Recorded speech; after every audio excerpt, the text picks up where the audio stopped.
Hello students, this is again the second part of methods of psychology. तो पिछले part में हमने वहाँ तक किया था कि मेथड्स ऑफ साइकोलॉजी में अपना introspection method we have already covered, observation we have already covered, और उसके बाद experimental method was also covered. लेकिन कुछ जो बेसिक सी चीज़ें थी एक्सपेरिमेंटल मेथड में जो हमारी रह गई थी उस दौरान, like the type of experiments पे हम जो है हमने वीडियो ख़त्म किया था। तो this was second part of the video, right. Now अब हम बात करते हैं टाइप ऑफ एक्सपेरिमेंट्स की। तो एक्सपेरिमेंट्स होते कौन कौन से टाइप के हैं? तो कई बार ये क्वेश्चंस बहुत दो नंबर वाले जो छोटे क्वेश्चंस हैं उनमें पूछ लिया जाता है कि एक्चुअली एक्सपेरिमेंट्स होते कौन कौन से प्रकार के हैं। So on the basis of number of subject, सबसे पहले हम एक्सपेरिमेंट को जो है क्लासीफाई करते हैं दो तरह के एक्सपेरिमेंट्स में। One is individual experiments, then जो है हमारे ग्रुप एक्सपेरिमेंट्स। तो इंडिविजुअल एक्सपेरिमेंट्स जैसे कि नाम से ही क्लियर है, यानी कि द एक्सपेरिमेंट्स, ऐसे एक्सपेरिमेंट्स जो यानी आप एक ही व्यक्ति पे करते हैं, ठीक है। तो इस तरह के एक्सपेरिमेंट्स को आप इंडिविजुअल एक्सपेरिमेंट बोलोगे। तो इसमें क्या होगा, आप अपने सब्जेक्ट को पहले एक सिचुएशन में एक्सपेरिमेंट करते हो, देन उसको सेकंड कंडीशन में यानी दूसरी परिस्थिति में उसको प्रयोग करते हो प्रयोज्य पे, ठीक है। उसके बाद फर्स्ट सिचुएशन और सेकंड सिचुएशन को आप कंपेयर करते हो या फिर उनको डिफ्रेंशिएट करके देखते हो कि क्या डिफरेंसेस आए फर्स्ट सिचुएशन से लेकिन सेकंड सिचुएशन में आने तक। तो इस तरह के एक्सपेरिमेंट आते हैं इंडिविजुअल एक्सपेरिमेंट्स के अंदर, ठीक है। फिर हम बात करते हैं ग्रुप एक्सपेरिमेंट्स की। अब ग्रुप एक्सपेरिमेंट्स क्या होते हैं, वही ये नाम से क्लियर है। ग्रुप एक्सपेरिमेंट्स वो एक्सपेरिमेंट्स हैं जहाँ पे जो एक्सपेरिमेंट्स हैं वो समूह के ऊपर किए जाते हैं, यानी समूह को एक्सपेरिमेंटल कंट्रोल दो तरह के ग्रुप्स में बांटा जाता है, फिर उनके ऊपर एक्सपेरिमेंट किए जाते हैं। तीसरा हम कह सकते हैं on the basis of clarity of functional relationship. कई बार क्या होता है, हम एक प्रयोग के अंदर जितने भी हमारे पास चर होते हैं, वेरिएबल्स होते हैं, हमें उनके बारे में जो पारस्परिक संबंध है उनका तो रिलेशनशिप हमें पता होता है। कुछ जो हमारे पास ऑलरेडी जो तथ्य हैं, जो सिद्धांत हैं, ठीक है, उन पे आधारित होते हैं ये जो प्रयोग होते हैं, ठीक है। तो इसमें जो एक्सपेरिमेंटर है उसके पास जो कोरिलेटेड वेरिएबल्स हैं, है ना, इंडिपेंडेंट डिपेंडेंट की वो जानकारी तो होती है, लेकिन कई बार उस रिलेशनशिप को और कौन से चर इफ़ेक्ट कर सकते हैं, यानी कौन से इंटरवीनिंग वेरिएबल्स हो सकते हैं या कौन से और ऐसे इंडिपेंडेंट वेरिएबल्स हैं जो कि डिपेंडेंट वेरिएबल को इफ़ेक्ट कर सकते हैं, ठीक है। उनकी जानकारी उसके पास जब स्पष्ट रूप से नहीं होती है एक्सपेरिमेंटर के पास, तो वो यूज़ क्या करेगा, फंक्शनल रिलेशनशिप की क्लैरिटी के बेसिस पे भी एक्सपेरिमेंट्स किए जाते हैं, तो वहाँ पे भी उसे प्रयोगों का सहारा लेना पड़ता है, ठीक है। Next on the basis of AIIMS and problem study. कौन सा एम है, क्या प्रॉब्लम स्टडी करनी है, उसके बेसिस पे भी एक्सपेरिमेंट्स को क्लासिफाई किया गया है। तो पहला है एक्सप्लोरेटरी एक्सपेरिमेंट।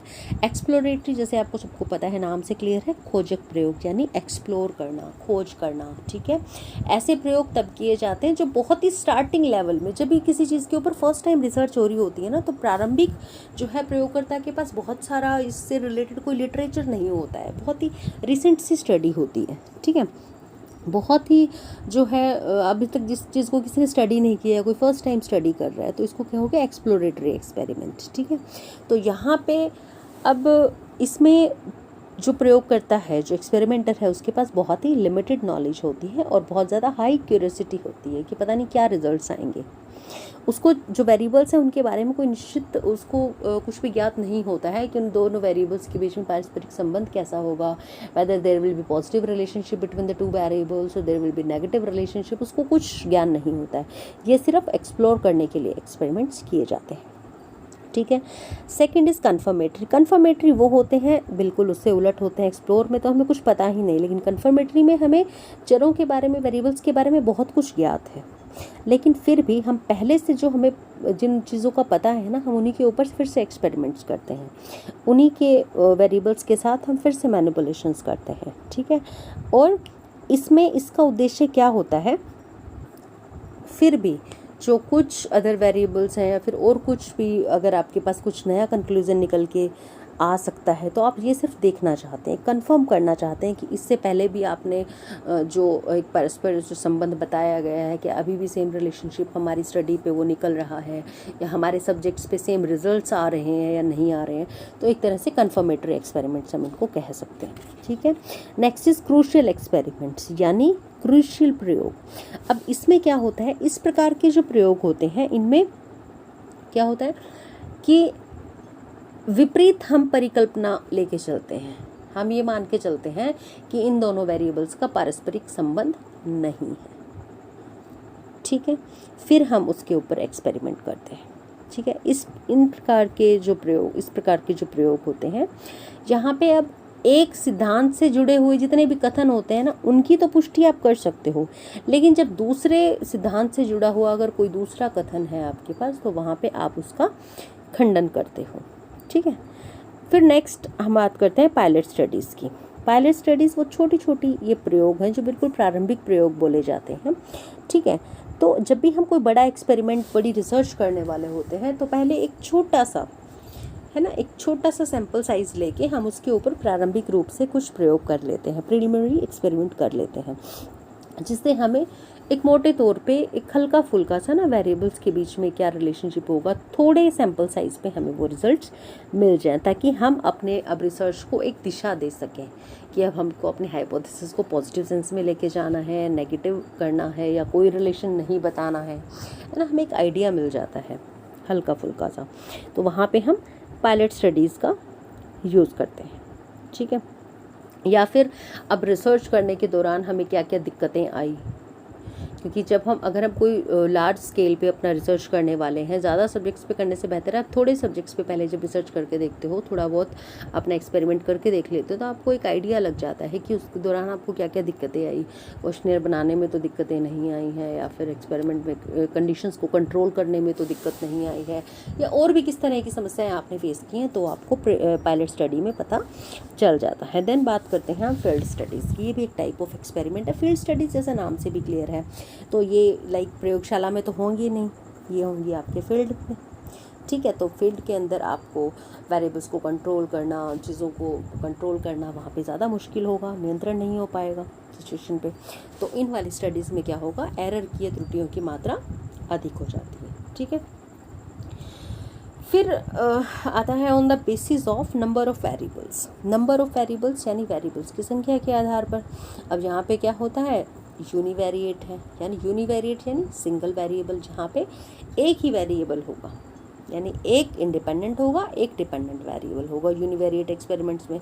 मल्टीवेरिएट एक्सपेरिमेंट में नाम से क्लियर, मल्टी यानी बहुत, यानी 2, 3, 4 कितने भी हो सकते हैं इंडिपेंडेंट वेरिएबल, लेकिन आश्रित चर हमेशा एक होगा। इफेक्ट आप एक ही चर पे इसका देखो। ठीक है, उसके बाद आते हैं आर्टिफिशियल एक्सपेरिमेंट से। तो नाम से ही बिल्कुल क्लियर है कि कृत्रिम प्रयोग है।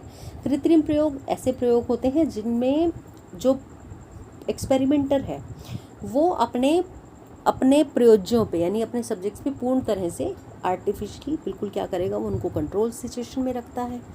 ठीक है, हर चीज़ के ऊपर वो नियंत्रण रखता है। ठीक है, और इस तरह के जो रिज़ल्ट्स अब जो मिलते हैं इन प्रयोगों से हमें, वो बिल्कुल ही आपको रियल रिज़ल्ट्स मिलते हैं। वो हर तरह की कसौटियों पे खरे उतरते हैं।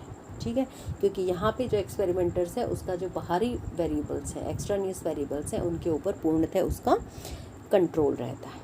ठीक है, फॉर एग्जांपल जैसे मान लो किसी दवा की आपने स्टडी करनी, कोई दवा अभी इंट्रोड्यूस नहीं हुई है मार्केट में, उसको मार्केट में लाने से पहले जब उसके ऊपर प्रयोग किए जाते हैं, ठीक है, उसके ऊपर उसका क्लिनिकल रिसर्च जब किया जाता है, तो उस तरह के एक्सपेरिमेंट लाइक बिल्कुल कंट्रोल, जिन सब्जेक्ट्स को भी आप दवाइयाँ दे रहे हैं उनकी दिनचर्या को कैसे कंट्रोल करना, उनके डाइट को कैसे कंट्रोल, उनके अदर बीमारियों को कैसे कंट्रोल करना, तो ये सारी चीज़ें ना एक्सपेरिमेंटर बहुत ही कंट्रोल्ड वे से अपने सब्जेक्ट्स हैं उनको सेलेक्ट करता है, देन उनको बहुत ही कंट्रोल्ड कंडीशन में वो डोजेज़ का इफ़ेक्ट देखा जाता है। ठीक है, तो इस तरह के एक्सपेरिमेंट्स आते हैं, वो आर्टिफिशियल एक्सपेरिमेंट्स की कैटेगरी में आते हैं।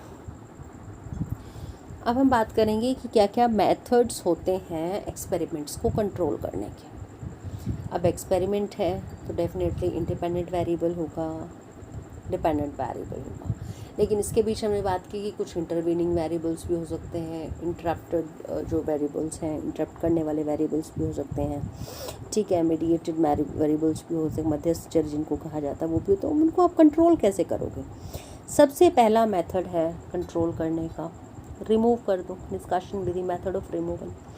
यानी इस विधि के अंतर्गत क्या होता है, जितने भी डिपेंडेंट वेरिएबल को यानी आश्रित चर को प्रभावित करने वाले चर हैं उनको हटा दिया जाता है। फॉर एग्जांपल, एज को आपने करना है कंट्रोल, कैसे करोगे, सेम एज के ले लो सारे मेंबर्स। जेंडर को आपने कंट्रोल करना है, सेम जेंडर के सारे सब्जेक्ट्स ले लो, ठीक है, तो मेथड ऑफ रिमूवल, हटा ही दो उसको।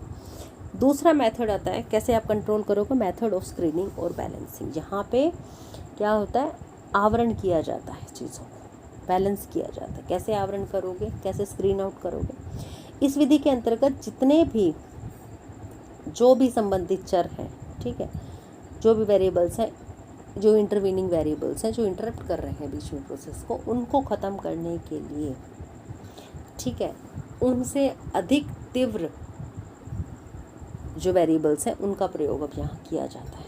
जहाँ पे आप इन इंटरवीनिंग वेरिएबल्स को चाह के भी नहीं हटा सकते, जहाँ आप उनको चाह के भी कंट्रोल नहीं कर सकते, तो वहाँ आप स्क्रीनिंग मेथड या बैलेंसिंग मेथड यूज़ कर सकते हो। फॉर एग्जांपल, कुछ ऐसी परिस्थितियाँ हैं जहाँ पे मान लो एक आवाज़ है जो कॉन्टीन्यूसली आ ही रही है, वो घंटी बजे जा रही है, एक्सपेरिमेंटल ग्रुप को जो है वो परेशान कर रही है। लेकिन हो सकता है कुछ लोगों को वो हल्की सी जो है ना घड़ी की टिक टिक टिक टिक टिक टिक टिक टिक भी मान लो रूम में परेशान कर रही हो, किसी को उसी से डिस्टर्बेंस हो रहा हो और सही से आपको रिजल्ट्स ना मिल पाए वहाँ उस केस में, तो आप क्या करोगे, उस चीज़ को कवर अप करने के लिए, उस चीज़ को आवरण उसको देने के लिए आप क्या करोगे, उससे भी ज़्यादा तेज आवाज़ की एक घंटी वहाँ लगा दोगे, जैसे उसका जो कॉन्टिन्यूस साउंड है, अब जो साउंड सारे एक्सपेरिमेंटल जो ग्रुप है सभी को वो समान रूप से सुनाई दे रहा है, तो सबके ऊपर प्रभाव है वो समान रूप से पड़ेगा, ठीक है।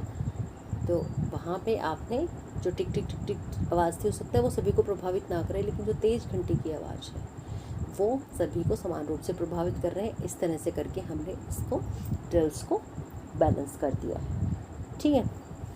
फिर आता है तीसरा जो सबसे इम्पॉर्टेंट मेथड है, that is counter balancing method. वहाँ आपने बैलेंस किया था, लेकिन यहाँ आपने काउंटर बैलेंस करना है। ये बैलेंसिंग का बिल्कुल अपोजिट मेथड है, ठीक है। जैसे फॉर एग्जांपल, अब इन तरह के जो एक्सपेरिमेंटल जो स्टडीज़ होती हैं, कई बार क्या होता है ना, बहुत से प्रयोग ऐसे होते हैं जिनमें जो सब्जेक्ट्स हैं भाग लेने वाले, ठीक है, वो कई बार भिन्न भिन्न परिस्थितियों का सामना करते हैं। तो कई बार परिस्थितियाँ कुछ इस तरह की होती हैं, क्योंकि अगर आप एक सीक्वेंस में उन परिस्थितियों का प्रयोग करो, एक सीक्वेंस में अगर आप उन परिस्थितियों का प्रयोग करो, फॉर एग्जांपल आपने प्री एंड पोस्ट ट्रायल देखना है, किसी भी एक्सपेरिमेंटल ग्रुप को आपने पहले किसी एक वेरिएबल पे स्टडी किया, किसी चीज़ का आपने इफ़ेक्ट देख लिया उनके ऊपर, और वही सेम इफ़ेक्ट आप देखना चाह रहे हो after a week, after a month. आप जब उस ग्रुप को दोबारा से सेम कंडीशंस में रखते हो, उसी सीक्वेंस में रखते हो, तो आप ध्यान दोगे कि पहले आपने एक्सपेरिमेंट अगर उसी प्रोसेस में स्टार्ट किया है उनके साथ, तो उनको ना वो चीज़ें स्टेप बाय स्टेप कहीं ना कहीं उनको at the back of the mind एक लर्निंग हो जाती है उन चीज़ों की, उनको चीज़ें याद हो जाती हैं। अब याद हो जाती हैं तो उस चीज़ पे बहुत इफेक्ट पड़ेगा उनके रिएक्शन टाइम पे, क्योंकि पहली बार जो उन्होंने ज़्यादा टाइम लगाया था रिएक्ट करने में, इस बार उनको चीज़ें याद आने लगेंगी, पहले भी ऐसे ही हुआ था तो हमने ऐसे ऐसे रिस्पॉन्स किया था और वो जो चीज़ थी उसका इफेक्ट अच्छा आया था। तो इस बार आप देखोगे कि उनका रिएक्शन टाइम कम आएगा। अब ये चीज़ें इफ़ेक्ट को डेफिनेटली आप जिस वेरिएबल पे इफेक्ट देखना चाह रहे हो, जो डिपेंडेंट वेरिएबल पे आप उसका इफेक्ट देखना चाह रहे हो, तो वहाँ वो उस चीज़ को जो है इंटरप्ट करेगा आपकी रीडिंग्स को, ठीक है। तो इस चीज़ को काउंटर बैलेंस करने के लिए अब आप क्या करोगे, अब इसको बैलेंस करने के लिए आप ये करोगे कि आधे सब्जेक्ट्स को,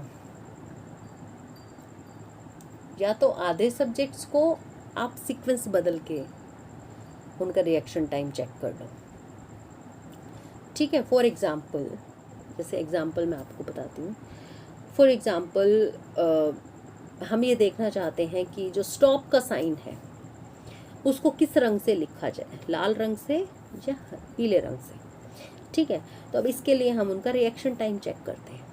ठीक है, तो फॉर एग्जांपल हमने अपने फर्स्ट ग्रुप को ना, जो हमारा ग्रुप है एक्सपेरिमेंटल ग्रुप है, यहाँ हमने उसको पहले लाल चिन्ह प्रस्तुत किया, फिर हमने पीला किया। ठीक है, अब हम देखते हैं कि जो लाल पहला प्रस्तुत किया था उसकी अपेक्षा में जो पीला आपने किया उसके लिए रिएक्शन टाइम कम था। ठीक है, अब इसका मतलब तो ये नहीं है ना कि आपने जो पहले उसको रेड सिंबल दिखाया, रेड कलर दिखाया, उसके बाद थोड़ी देर बाद उसको एक तरह की ना लर्निंग हो गई, उसके बाद उसने पीले के लिए फटाक से रिएक्ट किया उस एक्सपेरिमेंटल जो आपके सब्जेक्ट ने। तो इसका मतलब ये तो नहीं है कि हम अपने सिर्फ एक छोटे से इसको लेके कंक्लूजन ड्रॉ कर लेंगे कि ट्रैफिक सिस्टम को ना अपने सारे कहीं रेड लाइट्स को चेंज करके येलो लाइट्स लगानी चाहिए, ऐसा तो हम नहीं कह सकते ना। ठीक है, अब सिचुएशन क्या हुई कि पहले जैसे लाल रंग को उसको दिखाया गया था सब्जेक्ट को, ठीक है, अब उस रेड कलर की वजह से उसको ट्रेनिंग मिल गई एक तरह से। ठीक है, उसको वो चीज़ें लर्निंग में आ गई, तो अब उसने उन एक्सपेरिमेंटल कंडीशंस में तब तक आपके सब्जेक्ट ने अपने आप को बहुत अच्छे से ढाल लिया था। ठीक है, अब इसके बाद उसको पीला संकेत प्रस्तुत किया, उसने पीला संकेत देखते फटाक से अपना रिस्पॉन्स कर दे दिया, और अब इसमें जो रिएक्शन टाइम था वो बहुत कम था। ठीक है, और इस कमी में उसका अभ्यास और उस परिस्थिति में ढलना ये स्पष्ट झलक रहा था, जो ये बता रहा था कि इससे इस चीज़ के जो रिएक्शन टाइम पे बहुत ही ज़्यादा इफ़ेक्ट पड़ा है। ठीक है, रिएक्शन टाइम पे इफ़ेक्ट पड़ा है। तो मीन्स बात क्या है, अब कलर क्या हो स्टॉप साइन का, ये जो है इतना आपको इफ़ेक्ट नहीं करता, कलर कोई भी हो, लेकिन यहाँ पे इफ़ेक्ट किसने डाला है, आपके प्रशिक्षण ने। उन सिचुएशन में जब आपका सब्जेक्ट अडेप्ट हो गया, प्रशिक्षित हो गया, तो उसका रिएक्शन टाइम खुद ब खुद कम हो गया। ठीक है, तो वहाँ पे इफ़ेक्ट इस चीज़ का आया, आपके लर्निंग का। अब इस चीज़ को काउंटर बैलेंस करने के लिए क्या किया जाए कि जो पहले जो आधे जो सब्जेक्ट्स हैं, ठीक है, उनको पहले पीला कलर दिखाओ, पहले पीले कलर के लिए रिएक्शन टाइम उनका नोट करो। ठीक है, अब फिर वो रेड कलर के लिए उनकी रिएक्शन टाइम नोट कर लो। अब जो बाकी के आधे हैं उनको पहले रेड दिखाओ, फिर उनको येलो दिखाओ। इससे जो होगा ना, सारे इफेक्ट पे काउंटर बैलेंस हो जाएगा। जो भी इफेक्ट आना होगा कलर के सीक्वेंस की वजह से, तो वो यहाँ पे काउंटर बैलेंस हो जाएगा और आपको अच्छे रिजल्ट्स मिल पाएंगे। ठीक है, अब इसका एक सिंपल सा क्या फंडा है कि हर परिस्थिति में प्रत्येक प्रतिभागी के सामने बराबर अवधि के लिए जो स्टिमुलस है वो प्रस्तुत किया जाना चाहिए, और हर अभ्यास सत्र में हर परिस्थिति बराबर अवधि के लिए ही घटित हो। ये इस चीज़ में इंश्योर करना होता है काउंटर बैलेंसिंग मेथड। ठीक, तो अर्थात प्रायोगिक परिस्थितियों की किसी भी संख्या का इस मेथड से संतुलन किया जा सकता है। ठीक है, तो ये हमारा काउंटर बैलेंसिंग मेथड यहाँ पे ख़त्म हो जाता है। हाँ, काउंटर बैलेंसिंग में सॉरी एक इम्पॉर्टेंट चीज़ और है कि जो काउंटर बैलेंसिंग मेथड है ये तब इसका प्रयोग किया जाता है जब प्रत्येक सब्जेक्ट एक से अधिक ट्रीटमेंट प्राप्त करें और सभी प्रभावों को सभी परिस्थितियों में बराबर बराबर बांटने का प्रयास किया जाए। ठीक है, सपोज किसी को मान लो क्या प्रभाव है, किसी को थकान हो गई या अभ्यास हो गया ज़्यादा, लर्निंग ज़्यादा हो गई। ठीक है, तो उन चीज़ों को काउंटर बैलेंस करने का एक प्रयास किया जाता है इस विधि के द्वारा। ठीक है, then we come on randomization method. Randomization यानी संयोगीकरण विधि। रेंडमाइजेशन का सीधा सीधा सिंपल सा जो अर्थ जो मैंने क्लास में भी कई बार बताया है, रैंडम क्या होता है कि हर पर्सन को, हर सदस्य को चयन की इक्वल अपॉर्चुनिटी मिलना, यानी हर सदस्य को एक सैंपल में, यानी जो हम सैंपल साइज सेलेक्ट करते हैं पॉपुलेशन के हर सदस्य को उसमें इक्वल राइट्स हैं, हर सदस्य को चयन की एक समान संभावना है। ठीक है, तो इसको क्या हम बोलेंगे, रैंडमाइजेशन। जब प्रत्येक स्थिति में सभी सब्जेक्ट्स को परीक्षण करना हो तब इस विधि का प्रयोग किया जाता है। ठीक है, फॉर एग्जाम्पल जैसे मान लो हमने 50 स्टूडेंट्स, आपके मान लो 50 स्टूडेंट्स है क्लास में, और हमें उनके ऊपर कोई स्टडी करनी है, लेकिन अब हमें जो एक्सपेरिमेंटल ग्रुप में लेने हैं ना, हमें मात्र 25 स्टूडेंट लेने हैं। तो अब हम इसके लिए क्या विधि अपनाएंगे? अब हम पर्सन टू पर्सन, ये तो हो नहीं सकता ना कि भाई जो हमारे फेवरेट स्टूडेंट्स हैं हम उसको ले लें, या जिन स्टूडेंट्स से ज़्यादा वो है कि हाँ यार ये पढ़ता नहीं है और इसको भाई फटाफट एक्सपेरिमेंट में लो, इस बहाने ये पढ़ने लगेगा। इस तरह का हम मेंटल सेटअप करेंगे तो हमें भी हमारे रिजल्ट्स बहुत अच्छे ना आए। तो हमें क्या करना है, हर स्टूडेंट को, हर बच्चे को इक्वल अपॉर्चुनिटी देनी है इसमें पार्टिसिपेट करने की। अब अपॉर्चुनिटी हम उसको कैसे देंगे, हम रैंडमाइजेशन स्टार्ट कर देंगे। हम रैंडमली ये बोल देंगे कि हर दूसरा बच्चा, यानी every even roll number is invited to take part in this research purpose और इन दिस एक्सपेरिमेंटल ग्रुप। ठीक है, कि हर सेकंड रोल नंबर, अब नहीं पता सेकंड, 4, 6, 8 इस तरह इवन जो रोल नंबर्स हैं वो सारे पार्टिसिपेट करेंगे हमारे एक्सपेरिमेंटल ग्रुप में। हमने ये जो इसको रेंडमाइज किया, मीन्स हर बच्चे के पास ये मौका था। अब हमें नहीं पता सेकंड, 4, 6 पे कौन है, हम नहीं जानते कौन कैंडिडेट है ना, रैंडमली हम किस, तो एक रैंडम जो है सैम्पल कलेक्शन हमने कर लिया यहाँ पे, दैट इज़ रैंडमाइजेशन मेथड। उसके बाद लास्ट आता है method of constituency of conditions. यहाँ पे क्या होता है, कंडीशंस को किस तरह से कांस्टेंट करना है, ये भी तरीका है वेरिएबल्स, एक्सपेरिमेंट्स को कंट्रोल करने का। यहाँ पे यानी जब भी कोई प्रयोग करता, अब इन सारे मेथड से मान लो आप अपने इसको कंट्रोल नहीं कर पाए, इन सारी विधियों से आप कंट्रोल नहीं कर पाए, ठीक है, तो वहाँ पे आप क्या करोगे, कंडीशंस को कांस्टेंट रखने की जो है मेथड की कंडीशंस को कांस्टेंट रखने के लिए प्रयास करोगे। आप कैसे करोगे, जैसे वही एग्जांपल, मान लो आयु है, एज को है, उसको नियंत्रित करना है, उसके लिए क्या करोगे, एक ही आयु के ले लोगे। जेंडर को करना है तो एक ही जेंडर के ले लोगे। तो this is the method of constituency of condition. तो ये तरीके हैं जिसके थ्रू हम अपने एक्सपेरिमेंट्स को कंट्रोल कर सकते हैं। ठीक है, now we come on to type of variables. ये मैं ऑलरेडी आपको बता चुकी हूँ वेरिएबल्स क्या होते हैं। Variable is a property that takes on different values, ये भी मैं आपको पहले बता चुकी हूँ। इंडिपेंडेंट वेरिएबल्स क्या होते हैं वो भी हम एक्सप्लेन कर चुके हैं। डिपेंडेंट क्या होते हैं वो भी कर चुकी हूँ। देन इंटरवीनिंग वेरिएबल्स भी मैं आपको बता चुकी हूँ, इंटरप्टेड या इंटरवीनिंग वेरिएबल्स क्या होते हैं। फिर हम बात करेंगे हमारे ऑर्गेनिज्मिक वेरिएबल्स कौन से होते हैं। देन क्वांटिटेटिव एंड क्वालिटेटिव, ये मैंने आपको नहीं बताया था, थोड़ा सा बस डिफरेंस है, अदरवाइज नाम से ही क्लियर है। ऑर्गेनिज्मिक मैंने थोड़ा सा जिक्र किया था पहले। ऑर्गेनिज्मिक वेरिएबल्स कौन से होते हैं, यानी जो वेरिएबल्स हमारी भौतिक और शारीरिक विशेषताओं से जुड़े हुए होते हैं, जैसे हमारी जेंडर, हमारा आई कलर, हमारा वेट, हमारी हाइट, ठीक है, हमारी फिजिकल बिल्ड, ये सारे आपके जैविक चर होते हैं। ठीक है, यानी जैविक चर का जो संबंध है वो जीव से संबंधित भौतिक और दैहिक विशेषताओं से होता है। राइट, अब ये हो गया ऑर्गेनिज्मिक वेरिएबल्स। दूसरा क्वांटिटेटिव और क्वालिटेटिव। क्वांटिटेटिव क्या होते हैं, क्वांटिटेटिव यानी जिन वेरिएबल्स कोई भी जड़ जिसे मापा जा सके, मात्रा की दृष्टि से, है ना, मापा जा सके, that is quantitative variable. Right, दूसरा आता है क्वालिटेटिव वेरिएबल।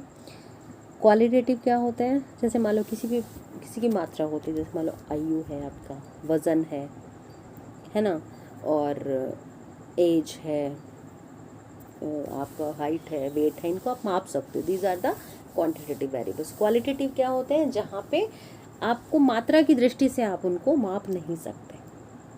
फॉर एग्ज़ाम्पल जैसे आपका रिलीजन है, आपका प्रोफेशन है, ये सारी चीज़ों को आप इनका मापन नहीं कर सकते। These are the qualitative variables.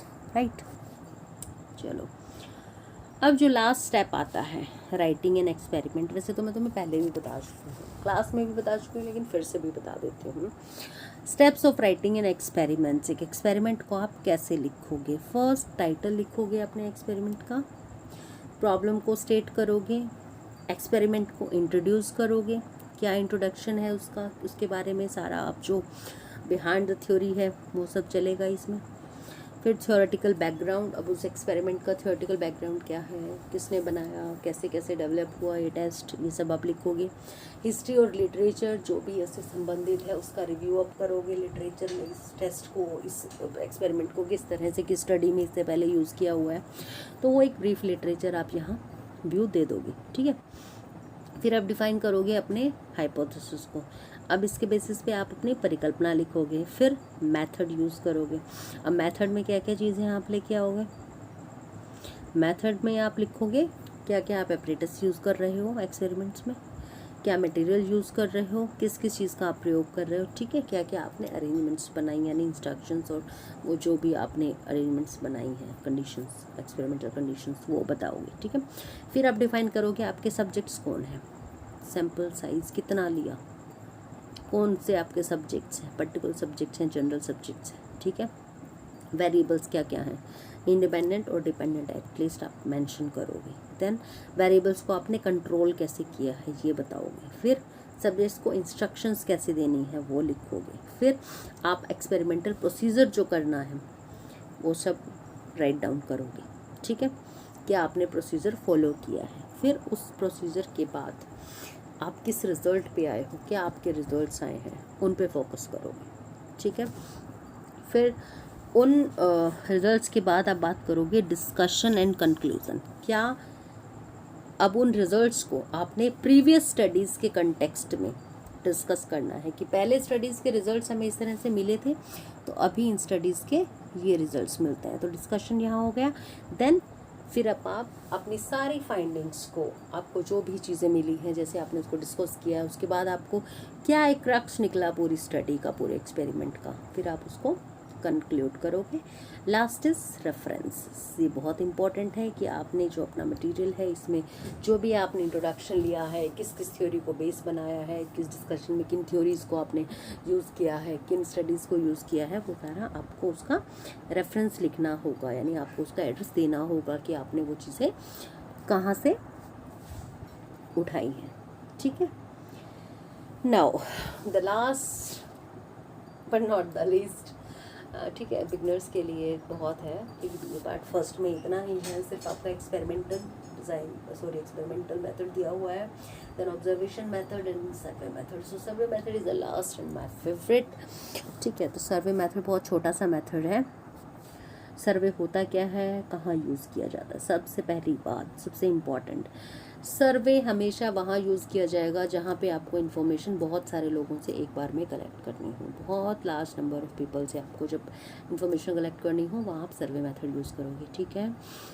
फिर ये वाला जो मेथड है यूजुअली कस्टमर की प्रेफरेंसेस, उनके फीडबैक्स, उनके ओपिनियंस, पॉलिटिकल ओपिनियंस, ये सब लेने के लिए आप सर्वे मेथड यूज़ करते हैं, ठीक है। Just like economic survey, water survey, इस तरह का होता है, देखते भी हो आप न्यूज़ चैनल्स पे, तो that comes under the survey method, ठीक है। अब ये मेडिकल प्रोफेशन से रिलेटेड भी इंफॉर्मेशन कलेक्ट करने को काम आ सकता है, डिजीज़ की अवेयरनेस के बारे में भी आप सर्वे कर सकते हो, कोई भी रेमेडियल प्रोग्राम्स हैं, मेल न्यूट्रिशन के लिए प्रोग्राम्स हैं, या हेल्थ फैसिलिटीज़ किस तरह की अवेलेबल है, उन सब से रिलेटेड करना पड़ता है, ठीक है। अब हम बात करते हैं कितने तरह का होता है सर्वे, के टाइप्स कौन कौन से होते हैं। फर्स्ट, इंटरव्यू सर्वे हो सकता है, टेलीफोन सर्वे हो सकता है, मेल सर्वे हो सकता है और पैनल सर्वे हो सकता है, ठीक है।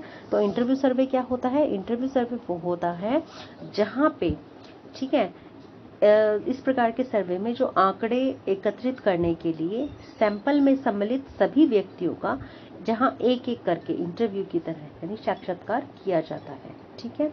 अब इसमें जो इंटरव्यूअर है वो क्या करता है, सब्जेक्ट से जो जुड़े हुए उसकी समस्याओं से रिलेटेड जितने भी क्वेश्चंस उसके माइंड में आ रहे हैं वो पूछता है, ठीक है, जिनका उत्तर जो है वो सब्जेक्ट को देना होता है, ठीक है। और उन उत्तरों के बेसिस पे उनको एनालाइज करके एक कंक्लूजन तक जो सर्वेयर है वो पहुंच जाएगा। ठीक है। Second is telephone survey. Telephone survey भी वही है कि अब जैसे कि नाम से क्लियर है, टेलीफोन सर्वे। इस प्रकार के सर्वे में क्या करता है, जो आपका अध्ययन करता है वो समस्या से जुड़े हुए जितने भी सवाल हैं वो अपने सैंपल में जुड़े हुए उसने सैंपल में जितने भी लोगों को लिया हुआ है उनसे बस वो जो क्वेश्चनिंग है वो फ़ोन के थ्रू करता है, टेलीफोन के थ्रू करता है। ठीक है। तो इस प्रकार के सर्वे में आंकड़े जो होते हैं वो बहुत शीघ्रता से कलेक्ट हो जाते हैं, यानी ईजी हो जाता है ना। घर बैठे आप आंकड़ों को ले सकते हैं, कम टाइम लगता है, कम कॉस्ट लगती है, बड़ा इकोनॉमिकल सा तरीका है। ठीक है। लेकिन यहाँ पे जो नैतिकता का अंश है वो इस तरह के सर्वे में काफ़ी कम पाया जाता है, क्योंकि व्यक्ति प्रश्नों का उत्तर कई बार सही नहीं देता है। ठीक है। तो ये एक चीज़ देखने को मिलती है, क्योंकि सामने होता है तो आप अपने सब्जेक्ट को ऑब्जर्व कर सकते हो कि वेदर ही इज़ लाइंग और he is giving the real responses. यहाँ पे आपके सामने ये जो मोरालिटी का जो इशू है वो आता है। ठीक है। उसके बाद mail survey. Mail survey is again just like जैसे मेल होती है, डाक होती है, डाक सर्वे बोला जाता है।